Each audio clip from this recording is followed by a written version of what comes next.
Bonsoir à tous, bienvenue dans le Flash Info.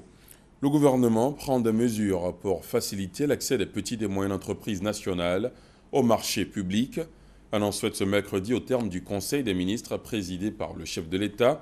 Aussi, au chapitre sanitaire, le Conseil a décidé de remettre sur le tapis les mesures de vigilance et de protection contre Ebola.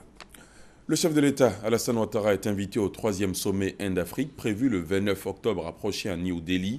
Invitation remise aujourd'hui au Premier ministre Daniel Kablan-Duncan par l'émissaire du gouvernement indien, Ram Kripal Yadav, ministre d'État pour l'eau potable et l'assainissement. Reportage. Le ministre d'État indien pour l'eau potable et l'assainissement chez le Premier ministre Daniel Kablan-Duncan ce mercredi. Ram Kripal Yadav dit être venu transmettre un message du chef du gouvernement de la République de l'Inde.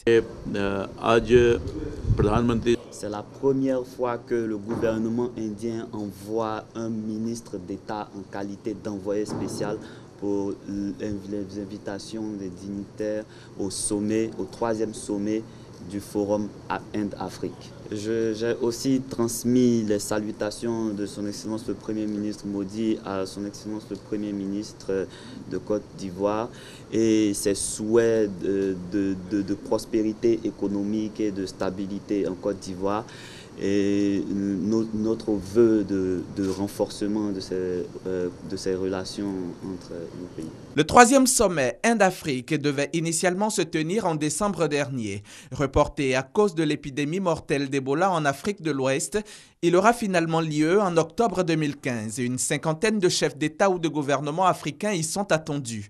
Un sommet pour renforcer la coopération entre l'Inde et l'ensemble du continent africain.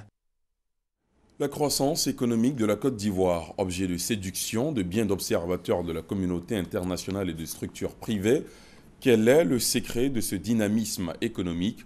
Au cours d'un atelier à Addis Abeba sur la question du développement, la ministre ivoirienne chargée de l'économie et des finances, Nialé Kaba, a présenté les recettes de la croissance du pays.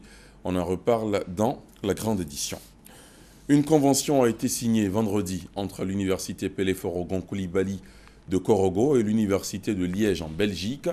L'université ivoirienne située dans le nord du pays entend ainsi bénéficier de l'expérience et des acquis de l'institution belge.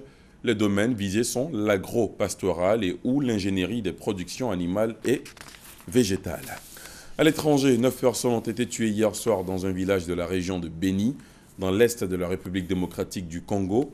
Drame survenu lors d'une attaque menée par des rebelles ougandais.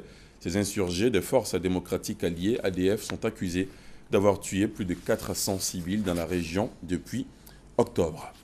Au Rwanda, sur la base des pétitions populaires, le Parlement s'est prononcé hier en faveur d'une révision constitutionnelle. Celle-ci permettrait au président Paul Kagame de se représenter en 2017. Sans surprise, les parlementaires ont estimé que les quelques 4 millions de pétitions de la population étaient fondées. L'article 101 de la Constitution, qui limite à 2 le nombre de mandats présidentiels, doit donc être amendé comme le souhaite la population. En Grèce, la ministre adjointe des Finances, Nadia Valavani, a présenté sa démission du gouvernement dans une lettre adressée au Premier ministre Alexis Tsipras. Elle explique que suite à la teneur de l'accord signé à Bruxelles lundi, il lui est désormais difficile de continuer d'appartenir au gouvernement. Cette annonce intervient quelques heures avant le vote au Parlement grec d'une première série de mesures d'austérité réclamées par les créanciers du pays. L'économie également d'un Ecoplus naturellement. Ce soir, on s'intéresse au marché boursier.